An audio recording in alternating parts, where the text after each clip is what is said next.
Okay, so Jake, I want to dive into this topic here that really caught my attention. So out there in California, Yes. you've had this case that's been going on for over a decade. And just to give people a bit of a refresher, because it has been a decade since it started, about 11 years ago now, there was a case in which two people went undercover in order to prove that Planned Parenthood was selling child body parts.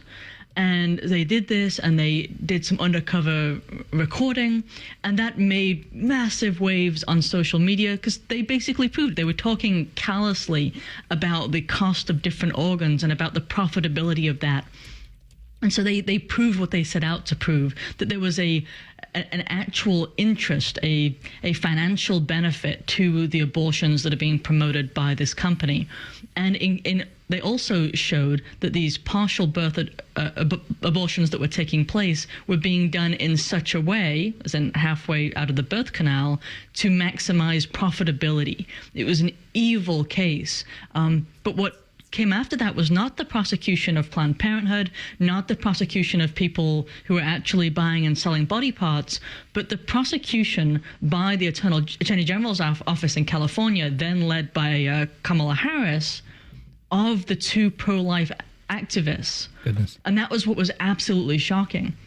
And so it was contrary to what everyone thought was going to happen. And so originally you had some speculation that was coming out, well, you can't do undercover recording of people in California because it's a two-party consent law. Mm-hmm. But then that was, instead what came out of that was the fact that, well, maybe not for a courtroom, which is to say that you can't criminally use the evidence that you have taken in a courtroom necessarily, but Sure. that isn't a crime by itself. Yeah. Instead, it's just useless information, essentially. Yeah.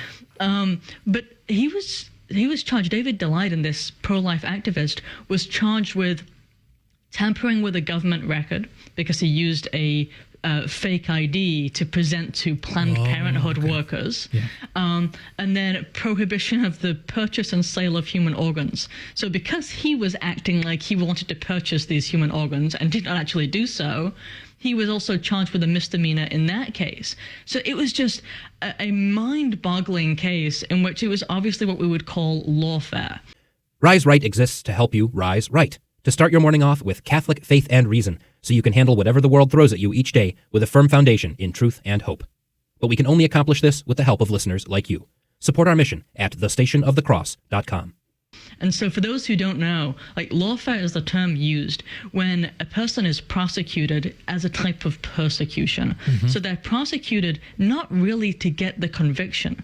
They're prosecuted so that the person has to spend years of his or her life in and out of courtrooms, unable to relax, constantly at stress, constantly wondering if they're going to lose their freedom. Again, he was charged with a felony here. He was expecting actual prison time. Yeah. And while he didn't actually go, we're 11 years out from that. The process is the punishment in this case. Yes, exactly. We're 11 years out, and just finally, the charges have completely been dropped. He's finally free. But imagine spending 11 years of your life as a family man wondering if he's going to be dragged away from his wife and kids because what he did was attempt to draw attention to the fact that criminal acts were taking place, the buying and selling of these organs, and for that, because of his love of God and because of the fact that he just sees the moral reprehensibility of what's going on, he was just, he had a major part of his life taken from him in a certain sense. Yeah, and just all sort of encouragement and prayers for David here, because the guts it takes to stick that out and to keep it going. He, I think, there was some sort of settlement that they agreed upon last year about pleading no contest to one felony charge each. Included no admissions of wrongdoing, no fines, no probation. Those charges eventually were also downgraded. They were finally dismissed. And again, the fortitude it takes to stick this out for the right cause is really impressive. But again, pray for him and pray for what he had to go through. And this happens a lot with these pro-life cases because, again, the legal arguments, if you really take them objectively, they do come down to the truth, because it's so clear-cut about what is moral and ethical and what isn't in the case of pro-life, or at least it should be. Again, if you have judges taking things, again, from an objective level as opposed to being these political activists. And so what happens is, again, as you described, you have this lawfare where it's about dragging out the process so that even if the truth comes out, it's not until 11 years later. And there are so many examples of that. And we try and report on that, especially when we get these good news coming across, because it's such an ongoing battle. I know we have some great listeners of the show, people who are in our Telegram group who are very active in pro-life ministry, pro-life activism here around Buffalo. Of course, here in the Station of the Cross, we used to have Jim Havens on board running the show The Simple Truth, and he did a lot of good work promoting things like the Men's March to try and abolish abortion, that sort of thing. And it's an ongoing fight that often feels like it's something that you can so easily get tired of because it feels like there's no progress getting done. That's what was so great about having Roe v. Wade overturned, is that, it felt like this great victory. And then now it actually feels like even more of a slog now because we don't have that one big single goal to fight. Now we're all scattered.